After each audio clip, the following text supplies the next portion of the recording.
क्या आप जानते हैं कि दुनिया की कुल जनसंख्या का मात्र 0.24% यहूदी समुदाय से आता है, फिर भी वे वैश्विक अरबपतियों का 30% से अधिक प्रतिनिधित्व करते हैं। ये क्या सिर्फ संयोग है या इसमें कोई गहरी रणनीति छिपी है जिसे अधिकतर लोग समझ नहीं पाते? अब सोचिए, यदि मैं आपको बताऊं कि तेजी से अमीर बनना न तो सिर्फ भाग्य का खेल है और न ही केवल प्रतिभा का परिणाम, बल्कि यह उन पुरानी लेकिन प्रभावी रणनीतियों पर आधारित है जिन्हें कोई भी व्यक्ति अपना सकता है। यदि आप उन रहस्यों को जानना चाहते हैं जिन्होंने साधारण लोगों को करोड़पति बना दिया, तो इस वीडियो को अंत तक देखें, क्योंकि इसमें दी गई हर सीख आपके आर्थिक जीवन को हमेशा के लिए बदल सकती है। अब एक सवाल, क्या आप उन सभी मान्यताओं को तोड़ने के लिए तैयार हैं जो आपको अब तक पैसे के बारे में सिखाई गई हैं? बचपन से ही यहूदी समुदाय अपने बच्चों को सिखाता है कि पैसा कोई अंतिम लक्ष्य नहीं, बल्कि एक साधन है। सच्चाई यह है कि सिर्फ एक आय स्रोत पर निर्भर रहना ऐसा ही है जैसे कीचड़ पर घर बनाना, एक अस्थिर नींव जो कभी भी ढह सकती है। सर और लेटर का यह दृष्टिकोण पूरी तरह से धन को देखने के पारंपरिक नजरिए को बदल देता है, जहां अधिकतर लोग पैसे के पीछे भागते हैं जैसे वह कोई ट्रॉफी हो, वहीं यहूदी यह समझते हैं कि पैसा केवल एक उपकरण है जिसका उपयोग कुछ बड़ा बनाने के लिए किया जाना चाहिए। यदि आप सिर्फ धन कमाने के लिए काम कर रहे हैं, तो आप गलत दिशा में जा रहे हैं। अब एक क्षण के लिए सोचें, आप वास्तव में क्या हासिल करना चाहते हैं? वित्तीय सुरक्षा, स्वतंत्रता, एक सफल व्यवसाय, समाज पर प्रभाव? यदि आपके पास इन सवालों के स्पष्ट उत्तर नहीं है, तो आप बस प्रवाह के साथ बह रहे हैं, बिना किसी दिशा के। और जब किसी के पास दिशा नहीं होती, तो वह या तो रुक जाता है या गोल गोल घूमता रहता है। अब देखते हैं कि यह व्यवहार में कैसे काम करता है। दुनिया के सबसे बड़े अरबपति अमीर बनने के लिए काम नहीं करते, बल्कि वे कुछ मूल्यवान बनाने पर ध्यान केंद्रित करते हैं। उदाहरण के लिए, वॉलमार्ट के संस्थापक सैम वॉल्टन केवल धन अर्जित करने के बारे में नहीं सोचते थे, बल्कि उन्होंने सबसे किफायती और व्यापक स्टोर नेटवर्क बनाने का सपना देखा था। उनका लक्ष्य था लोगों के जीवन को प्रभावित करना और उचित मूल्य पर उत्पाद उपलब्ध कराना। उनके इस दृष्टिकोण का परिणाम यह हुआ कि उन्होंने एक बहु अरब डॉलर का साम्राज्य खड़ा कर दिया। कल्पना कीजिए, यदि वे केवल अमीर बनने के बारे में सोचते, तो शायद वे इतना प्रभावशाली और टिकाऊ व्यवसाय नहीं बना पाते। एक और महत्वपूर्ण विचार जिसे यहूदी समुदाय प्रारंभ से ही समझता है, वह बुद्धिमान मितव्ययिता। यहाँ सबसे महत्वपूर्ण शिक्षा यह है कि यह मायने नहीं रखता कि आप कितना कमाते हैं, बल्कि यह महत्वपूर्ण है कि आप अपने धन का उपयोग कैसे करते हैं। यदि आप तेजी से अमीर बनना चाहते हैं, तो आपको अपनी मानसिकता बदलनी होगी। यह एक मिथक है कि अमीर लोग पैसे को फिजूल खर्ची में उड़ा देते हैं। सच्चाई इसके बिल्कुल विपरीत है। क्या आप जानते हैं कि दुनिया के सबसे अमीर व्यक्तियों में से एक, वॉरेन बफेट, अभी भी उसी घर में रहते हैं जिसे उन्होंने 1978 में खरीदा था। वे कहीं भी आलीशान जीवन जी सकते थे, लेकिन वे समझते हैं कि पैसे का सही उपयोग कैसे किया जाता है। मितव्ययी होने का मतलब यह नहीं कि आप कंजूस हैं या खुद को अच्छी चीजों से वंचित रखते हैं। सोचिए, कितनी बार आपने केवल लालच या क्षणिक खुशी के लिए कोई चीज खरीदी और फिर बाद में पछताया? अब कल्पना करें, यदि वही पैसा किसी संपत्ति में निवेश किया जाता जो भविष्य में आपको लाभ देती, तो परिणाम क्या होता? यही वह अंतर है जो अमीर बनने वालों और हमेशा आर्थिक तंगी में रहने वालों के बीच होता है। सच्चाई यह है कि यहूदी समुदाय पैसे को अत्यधिक समझदारी और रणनीतिक रूप से संभालना सीखता है, भावनाओं में बहकर नहीं। और यही हमें एक अहम सवाल तक लाता है, आप पैसे को कैसे देखते हैं? क्या वह आपका मित्र है या आपका दुश्मन? क्योंकि यदि आप पैसे को नकारात्मक रूप में देखते हैं, तो आप अवचेतन रूप से उसे अपनी जिंदगी से दूर करते रहेंगे। इसलिए पैसे को समस्या की तरह देखना बंद करें और इसे एक उपकरण के रूप में देखना शुरू करें। रणनीतिक बने, एक स्पष्ट उद्देश्य निर्धारित करें, अपने संसाधनों का प्रबंधन वैसे करें जैसे बड़े करोड़पति करते हैं। यही वह अंतर है जो उन लोगों में होता है जो अपनी पूरी जिंदगी आर्थिक संघर्ष में बिताते हैं और उन लोगों में जो वित्तीय स्वतंत्रता प्राप्त कर लेते हैं। राज निरंतरता में छिपा है। यदि आप हर महीने अपनी आय का सिर्फ 10% हिस्सा बचाकर उसे उन संपत्तियों में निवेश करते हैं जो आपको लाभ देती हैं, तो यह पैसा वर्षों में उस स्तर तक बढ़ सकता है जिसकी आप कल्पना भी नहीं कर सकते। लेकिन यदि आप केवल एक ही आय स्रोत पर निर्भर रहते हैं, तो आप एक अत्यंत जोखिमपूर्ण स्थिति में होते हैं। यह उन सबसे बड़ी गलतियों में से एक है तो आप एक अत्यंत जोखिमपूर्ण स्थिति में होते हैं। यह उन सबसे बड़ी गलतियों में से एक है जिन्हें अधिकतर लोग अनजाने में कर बैठते हैं।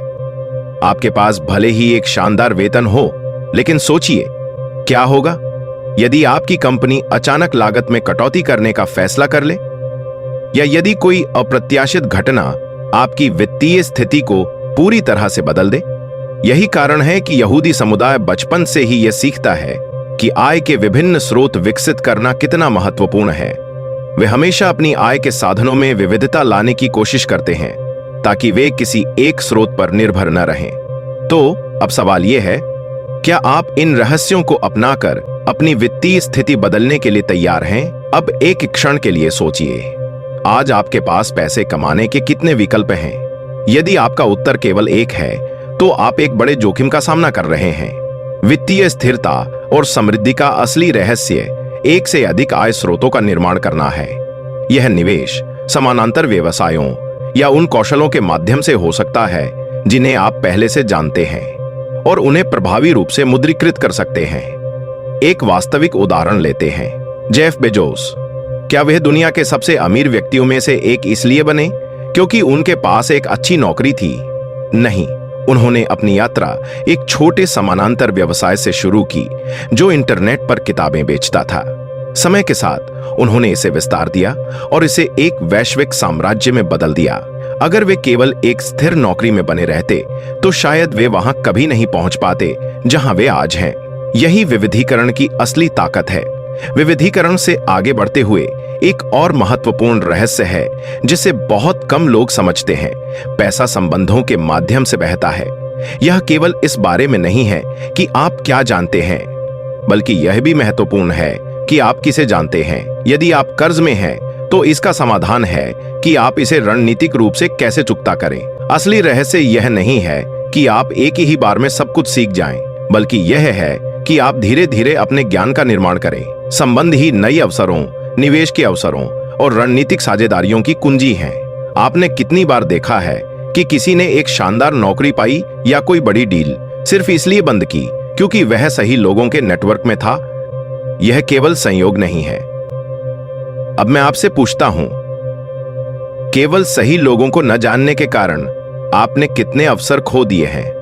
कल्पना कीजिए कि यदि आप एक मजबूत और सुव्यवस्थित संपर्क नेटवर्क बनाना शुरू कर दें तो आपके जीवन में क्या बदलाव आ सकते हैं। नेटवर्किंग केवल एक औपचारिकता नहीं है, यह धन अर्जित करने के प्रमुख स्तंभों में से एक है। यह मत सोचिए कि नेटवर्किंग का अर्थ केवल विजिटिंग कार्ड का आदान प्रदान करना या लिंक्डइन पर लोगों को जोड़ना है। असली नेटवर्किंग का मतलब है प्रामाणिक संबंध बनाना, बिना किसी व्यक्तिगत स्वार्थ के दूसरों की मदद करना और उन स्थानों पर मौजूद रहना जहां संभावनाएं पैदा होती हैं। बाजार लगातार बदलता रहता है, नए अवसर सामने आते हैं और वे लोग जो तैयार होते हैं वे ही सर्वश्रेष्ठ परिणाम प्राप्त करते हैं। लेकिन शायद इस बिंदु पर आपके मन में यह सवाल आ सकता है, मैं शुरुआत कहां से करूं? महान अवसर शायद ही कभी बिना किसी कारण के आते हैं, वे रणनीतिक संबंधों के माध्यम से उभरते हैं और जब आप इस सिद्धांत को समझ लेते हैं तो आपकी वित्तीय वृद्धि गुणात्मक रूप से बढ़ जाती है। अब मैं आपसे एक और सवाल पूछता हूं, आपने कितने अवसर सिर्फ इसलिए छोड़ दिए क्योंकि आपको असफलता का डर था? कितनी बार आपने किसी निवेश, व्यवसाय या नए अनुभव से सिर्फ इसलिए दूरी बना ली क्योंकि आपको लगा कि यह गलत साबित हो सकता है? एक और महत्वपूर्ण बिंदु यह है कि नेटवर्किंग केवल प्रभावशाली लोगों को जानने तक सीमित नहीं है, बल्कि यह इस बारे में भी है कि आप उनके लिए कितने मूल्यवान हैं। रे डेलियो, ब्रिजवाटर एसोसिएट्स के संस्थापक, ने छोटी राशियों में निवेश करके दुनिया के सबसे बड़े हेज फंडों में से एक बनाया। अगर उन्होंने केवल पैसा बचाकर रखा होता और उसे सही ढंग से निवेश नहीं किया होता तो वे कभी भी अपनी मौजूदा स्थिति तक नहीं पहुंच पाते। अपने आप से पूछिए, आप अपने आसपास के लोगों के लिए क्या मूल्य जोड़ सकते हैं? आप उनकी मदद कैसे कर सकते हैं, योगदान कैसे दे सकते हैं और प्रामाणिक संबंध कैसे बना सकते हैं? जब आप इस दिशा में काम करना शुरू करेंगे तो अवसर स्वाभाविक रूप से आपके पास आने लगेंगे। लेकिन शायद अब भी आप सोच रहे हैं यह सब बहुत मुश्किल लग रहा है, मैं किसी प्रभावशाली व्यक्ति को जानता भी नहीं। और यही वह सोच है जहां ज्यादातर लोग खुद को हतोत्साहित कर देते हैं। सच यह है कि आपको पहले से शीर्ष पर होने की जरूरत नहीं है ताकि आप एक अच्छा नेटवर्क बना सकें। आप वहीं से शुरुआत कर सकते हैं जहां आप अभी हैं। अपने मौजूदा संपर्कों को पहचानें और उन्हें मजबूत करें। विभिन्न कार्यक्रमों, समूहों और व्यावसायिक बैठकों में भाग लें। उन स्थानों पर मौजूद रहें जहां सफल लोग होते हैं। सुनने की कला सीखें, ज्ञान ग्रहण करें और खुद को एक ऐसे व्यक्ति के रूप में प्रस्तुत करें जो हमेशा सीखने और बढ़ने के लिए तैयार है। यदि आप अभी भी इन रणनीतियों की ताकत को लेकर आश्वस्त नहीं हैं, तो मार्क जुकरबर्ग का उदाहरण लें। उनका एक शानदार विचार था, लेकिन वह इसे अकेले साकार नहीं कर सकते थे। उन्होंने एक ऐसा नेटवर्क तैयार किया जो समान रूप से महत्वाकांक्षी और प्रतिभाशाली लोगों से भरा था। इस सहयोग और समर्थन ने फेसबुक को एक वैश्विक शक्ति में बदल दिया। धन केवल अकेले परिश्रम से नहीं बनता, बल्कि यह सही साझेदारी, सहयोग और समर्थन से बनता है। मेरी अपनी वित्तीय यात्रा में भी मैंने एक निवेश किया जो शुरुआत में बहुत लाभकारी प्रतीत हो रहा था। मैंने एक महत्वपूर्ण राशि इसमें लगा दी, लेकिन अनुभव की कमी के कारण लगभग सब कुछ खो दिया। यह मेरे लिए एक बड़ा झटका था, लेकिन मैंने इस असफलता से हार मानने के बजाय यह विश्लेषण किया कि मैंने कहां गलती की। मैंने समझा कि मुझे क्या सुधार करने की जरूरत है, और फिर मैंने अपने आसपास ऐसे लोगों का नेटवर्क बनाया जिनकी क्षमताएं मेरे लक्ष्यों के अनुकूल थीं। इस नेटवर्क ने मुझे नए अवसर दिए, मेरी गलतियों को ठीक करने में मदद की और मेरे दृष्टिकोण को व्यापक बनाया। यही कारण है कि मैं आपको यह समझाने की कोशिश कर रहा हूं, आपका नेटवर्क ही आपकी नेटवर्थ है। अब मैं आपसे एक महत्वपूर्ण प्रश्न पूछता हूं। कितने अवसर केवल इसलिए आपके हाथ से निकल गए क्योंकि आप यह सोचते रहे कि किस्मत खुद चलकर आपके दरवाजे पर दस्तक देगी? अक्सर लोग मानते हैं कि पैसे को बचत खाते में डालकर रखना ही वित्तीय समृद्धि की गारंटी है, लेकिन वास्तविकता इससे बिल्कुल अलग है। बिना किसी रणनीति के पैसे को निष्क्रिय छोड़ देना एक बहुत बड़ी गलती हो सकती है। अगर आपको अपने आर्थिक स्तर को ऊंचा उठाना है, तो आपको खुद आगे बढ़कर पहल करनी होगी। नए आय स्रोत तैयार करने होंगे, अपने संपर्कों का दायरा बढ़ाना होगा और उन अवसरों के प्रति सतर्क रहना होगा जो आपके आसपास लगातार उभर रहे हैं। अब एक और सवाल, क्या आप जीवन भर पैसे के गुलाम बनकर बस अपने बिल चुकाने के लिए ही मेहनत करते रहना चाहते हैं, या फिर आप पैसे को अपने लिए काम करना सीखना चाहेंगे? क्योंकि सच यही है, जो व्यक्ति व्यवसाय और निवेश का खेल जीतता है वही संपत्ति का स्वामी बनता है। अगर आपकी आमदनी का बड़ा हिस्सा खर्च हो जाता है और कोई वित्तीय योजना नहीं है, तो यह एक खतरनाक स्थिति हो सकती है। यही कारण है कि अधिकतर लोग कड़ी मेहनत तो करते हैं, लेकिन आर्थिक रूप से स्थिर नहीं हो पाते। वे वेतन प्राप्त करते हैं और कुछ ही दिनों में उसे खर्च कर देते हैं, बिलों, मनोरंजन और अनियोजित खर्चों पर। यह चक्र महीने दर महीने, साल दर साल चलता रहता है। लेकिन यहूदियों की एक अनमोल वित्तीय सीख इस स्थिति से बाहर निकलने में मदद कर सकती है।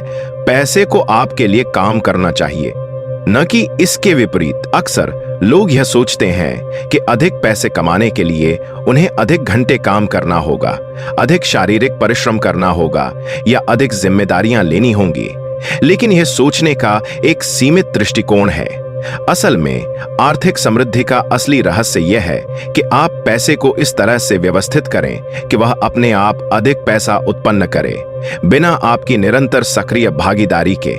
एक महत्वपूर्ण बात हमेशा याद रखें, कोई भी व्यक्ति आपसे वह ज्ञान नहीं छीन सकता जो आपने प्राप्त किया है। जितना अधिक आप वित्तीय मामलों को समझेंगे, उतना ही आपके पास अपने भविष्य को नियंत्रित करने की शक्ति होगी। यहूदी समुदाय में एक सिद्धांत बहुत प्रसिद्ध है, आय का एक निश्चित भाग निवेश और दान के लिए अलग रखा जाना चाहिए। धन को रणनीतिक रूप से बढ़ाने का सबसे अच्छा तरीका यह है कि इसे उन जगहों पर निवेश किया जाए जो समय के साथ अच्छा रिटर्न प्रदान कर सकें। यह निवेश stocks, real estate, mutual funds, निजी व्यवसायों या किसी अन्य परिसंपत्ति में किया जा सकता है। इसका सबसे बड़ा लाभ यह है कि यह आपकी मानसिकता को बदल देता है। आप पैसे को सिर्फ खर्च करने के बजाय एक संसाधन के रूप में देखने लगते हैं। अगर आप निवेश के प्रभाव पर संदेह कर रहे हैं, तो उन व्यक्तियों के उदाहरण को देखें जिन्होंने शून्य से शुरुआत की और केवल इस सिद्धांत को समझकर संपत्ति बनाई। अब सवाल उठता है, आप इसे अपने जीवन में कैसे लागू कर सकते हैं? उत्तर सरल है, छोटे स्तर से शुरुआत करें, लेकिन अभी शुरुआत करें। अधिकतर लोग मानते हैं कि निवेश शुरू करने के लिए बहुत पैसा होना चाहिए, लेकिन यह एक गलत धारणा है। असल मुद्दा यह नहीं है कि आपके पास कितनी बड़ी रकम है, बल्कि यह है कि आप अपने वित्तीय निर्णयों में कितने अनुशासित और रणनीतिक हैं। अगर कोई व्यक्ति कुछ हजार रुपए को ठीक से प्रबंधित नहीं कर सकता तो लाखों करोड़ों रुपए मिलने के बाद भी वही गलतियां दोहराएगा। यहूदी समुदाय अपने बच्चों को बचपन से ही वित्तीय साक्षरता की शिक्षा देता है। वे उन्हें सिखाते हैं कि धन को संभालना एक कौशल है जिसे कोई भी सीख सकता है, बस मानसिकता को बदलने की आवश्यकता है। अब चुनाव आपका है, लेकिन एक बात तो निश्चित है, दुनिया के सबसे अमीर लोग केवल कड़ी मेहनत करके वहां तक नहीं पहुंचे, बल्कि उन्होंने पैसे के खेल को समझा और इसका उपयोग एक साधन के रूप में किया। अगर वे ऐसा कर सकते हैं तो आप भी कर सकते हैं। आपके और उनके बीच केवल एक अंतर है, ज्ञान और कार्यवाही। इस जानकारी के साथ आप क्या करेंगे? अधिकतर लोग वित्तीय सफलता के लिए सरकार, बाजार या अर्थव्यवस्था को जिम्मेदार ठहराते हैं, लेकिन असल में सबसे बड़ी बाधा हमारे अपने विचारों में होती है। असफलता का डर, अनिश्चितता से जुड़ी असुरक्षा और जोखिमों से बचने की प्रवृत्ति, यही वे कारक हैं जो लोगों को अमीर बनने से रोकते हैं, जबकि कई लोग एक सुरक्षित नौकरी और स्थिर आय की तलाश में होते हैं। असली मिलियनेयर और बिलियनेयर जोखिम उठाने का साहस रखते हैं। वे जानते हैं कि असफलता एक शिक्षाप्रद अनुभव है, न कि कोई स्थायी विफलता। जो व्यक्ति हारने से डरता है वह कभी भी सच्चे अर्थों में नहीं जीत सकता। जो लोग आर्थिक रूप से सफल होते हैं और जो लोग वित्तीय कठिनाइयों में फंसे रहते हैं, उनके बीच सबसे बड़ा अंतर यह होता है कि वे जोखिमों से कैसे निपटते हैं। अधिकांश लोग किसी भी प्रकार की हानि से डरते हैं और इसीलिए वे कभी भी बड़े अवसरों को नहीं अपनाते। लेकिन यहूदी समुदाय इस तथ्य को समझता है कि असफलता सफलता की प्रक्रिया का एक अनिवार्य हिस्सा है। यदि आप दुनिया के सबसे सफल व्यवसायियों, निवेशकों और उद्यमियों की जीवन यात्रा का अध्ययन करेंगे तो आपको एक स्पष्ट पैटर्न दिखाई देगा। वे सभी कठिनाइयों से गुजरे, गलतियां की और अनेक चुनौतियों का सामना किया, लेकिन उन्होंने हार मानने के बजाय इन बाधाओं का उपयोग अपने अगले स्तर तक पहुंचने के लिए किया। थॉमस एडिसन ने हजारों असफल प्रयास किए इससे पहले कि वे विद्युत बल्ब का आविष्कार कर सके। स्टीवन स्पीलबर्ग को कैलिफोर्निया फिल्म स्कूल ने 3 बार अस्वीकार कर दिया था, फिर भी वे दुनिया के सबसे महान निर्देशकों में से एक बने। एलोन मस्क ने भी कई असफल परियोजनाओं में लाखों डॉलर गंवाए थे, इससे पहले कि वे टेस्ला और स्पेस एक्स जैसी अरबों डॉलर की कंपनियां खड़ी कर सके। अब सोचिए, जब ज्यादातर लोग असफल होते हैं तो वे क्या करते हैं? वे हार मान लेते हैं, यह कहकर कि यह मेरे बस की बात नहीं, और फिर से एक सुरक्षित और आरामदायक जीवन में लौट जाते हैं। लेकिन सच यह है कि असफलता सफलता के विपरीत नहीं है, बल्कि यह उसी प्रक्रिया का एक महत्वपूर्ण हिस्सा है। जो लोग वास्तव में अमीर बनते हैं और जो वहीं रुक जाते हैं, उनके बीच का मूलभूत अंतर यह है कि वे असफलता को कैसे देखते हैं। संपन्न लोग असफलता को सीखने और आगे बढ़ने के अवसर के रूप में अपनाते हैं, जबकि साधारण लोग इसे एक नकारात्मक संकेत मानते हैं। मैंने खुद इस सच्चाई का अनुभव किया है। जब मैं असफल हुआ तो मैंने इसे एक सीखने के अवसर के रूप में लिया, अपनी गलतियों का विश्लेषण किया और अगली बार अधिक समझदारी से निर्णय लिया। कुछ वर्षों बाद इन्हीं सीखों ने मुझे एक बेहतरीन व्यावसायिक सौदा करने में मदद की, जिससे मेरी पूंजी कई गुना बढ़ गई। अगर मैंने अपनी पहली असफलता को अंतिम मान लिया होता तो मैं यहां तक नहीं पहुंच पाता। एक और बड़ा मानसिकता का अंतर यह है कि संपन्न लोग समझते हैं कि वित्तीय सफलता किसी एक बड़े निर्णय से नहीं आती, बल्कि यह समय के साथ किए गए छोटे छोटे समझदारी भरे फैसलों की एक श्रृंखला होती है। अगर आप यह सोचते हैं कि कोई चमत्कारी निवेश या त्वरित अमीरी का कोई शॉर्टकट है तो आप गलत हैं। असली सफलता अनुशासन, निरंतरता और हर गलती से सीखने की क्षमता से आती है। अब सवाल उठता है कि आप जोखिमों को बेहतर तरीके से कैसे संभाल सकते हैं? इसका उत्तर है अनुभव के माध्यम से। इसका मतलब यह नहीं है कि आप बिना सोचे समझे निवेश करना शुरू कर दें या अपनी सारी पूंजी किसी अनिश्चित योजना में लगा दें। इसका अर्थ यह है कि आपको नियंत्रित और विवेकपूर्ण जोखिम उठाने की आदत डालनी होगी। यदि आपने कभी निवेश नहीं किया है तो छोटी रकम से शुरुआत करें। यदि आपको उद्यमिता से डर लगता है तो एक साइड प्रोजेक्ट शुरू करें। यदि आपको सार्वजनिक रूप से बोलने में डर लगता है तो पहले छोटे समूह के साथ अभ्यास करें। महत्वपूर्ण यह है कि आप अपने आराम क्षेत्र से बाहर निकलने की आदत डालें और अनिश्चितता को संभालना सीखें। एक और महत्वपूर्ण बात यह है कि जितना अधिक आप जोखिम उठाते हैं उतना ही आप उनके साथ सहज हो जाते हैं। समय के साथ जो पहले डरावना लगता था वह स्वाभाविक लगने लगता है। यहूदी परिवारों में बच्चों को छोटी उम्र से ही यह सिखाया जाता है कि गलती करना कोई बुरी बात नहीं है, बल्कि यह सीखने का एक अनिवार्य चरण है। दूसरी ओर कई संस्कृतियों में यह धारणा होती है कि गलती करना शर्मनाक है और यह असफलता का प्रतीक है। यही मानसिकता का अंतर दीर्घकालिक परिणामों में बड़ा फर्क लाता है। यदि आप वित्तीय स्वतंत्रता प्राप्त करना चाहते हैं तो आपको अपनी सोच बदलनी होगी। आपको जोखिमों को समझदारी से प्रबंधित करना सीखना होगा और सबसे महत्वपूर्ण यह स्वीकार करना होगा कि असफलता का अर्थ हार जाना नहीं है, बल्कि यह इस प्रक्रिया का एक आवश्यक हिस्सा है। जो लोग संपत्ति बनाते हैं और जो अपनी पूरी जिंदगी वित्तीय संघर्ष में फंसे रहते हैं, उनके बीच सबसे बड़ा अंतर ज्ञान है। धन हमेशा उन लोगों की ओर बहता है जो इसे समझदारी से प्रबंधित करना, बढ़ाना और सुरक्षित करना जानते हैं। सबसे बड़ी संपत्ति जो आपके पास हो सकती है वह कोई महंगा घर या आलीशान कार नहीं, बल्कि आपकी सीखने और वित्तीय ज्ञान को लागू करने की क्षमता है। सच्चाई यह है कि कोई भी जन्मजात पैसे प्रबंधित करने की कला नहीं जानता, लेकिन यहूदी समुदाय इस बात को अच्छी तरह समझता है कि यह एक कौशल है जिसे जल्दी सीखा जा सकता है और इसे अगली पीढ़ी को सिखाना चाहिए। यही कारण है कि समृद्ध परिवार पीढ़ी दर पीढ़ी समृद्ध बने रहते हैं, जबकि अन्य लोग लगातार आर्थिक संघर्षों के चक्र में फंसे रहते हैं। यही कोई संयोग नहीं है। वित्तीय शिक्षा एक पीढ़ी से दूसरी पीढ़ी तक संचारित होती है, जिससे निरंतर समृद्धि सुनिश्चित होती है।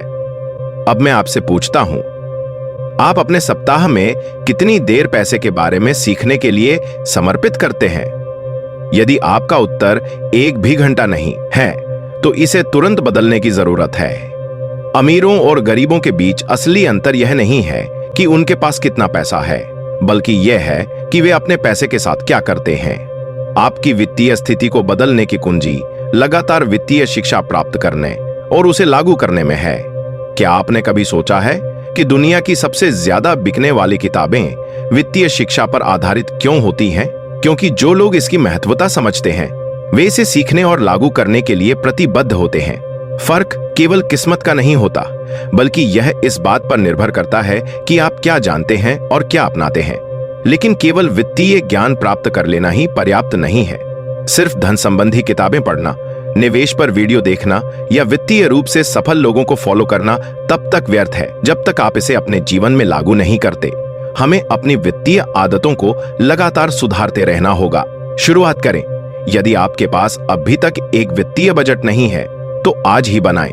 यदि आपने कभी निवेश नहीं किया है तो सरल और सुरक्षित निवेश विकल्पों पर विचार करें, जैसे कि इंडेक्स फंड्स या स्थिर आय वाले निवेश। सबसे महत्वपूर्ण यह है कि आप पहला कदम उठाएं और पैसे के बारे में सीखने की आदत डालें। और सबसे महत्वपूर्ण बात, यदि आप यह सुनिश्चित करना चाहते हैं कि आपके परिवार को कभी भी वित्तीय कठिनाई का सामना न करना पड़े, तो आपको अपने बच्चों को पैसे की समझ बचपन से ही विकसित करनी होगी।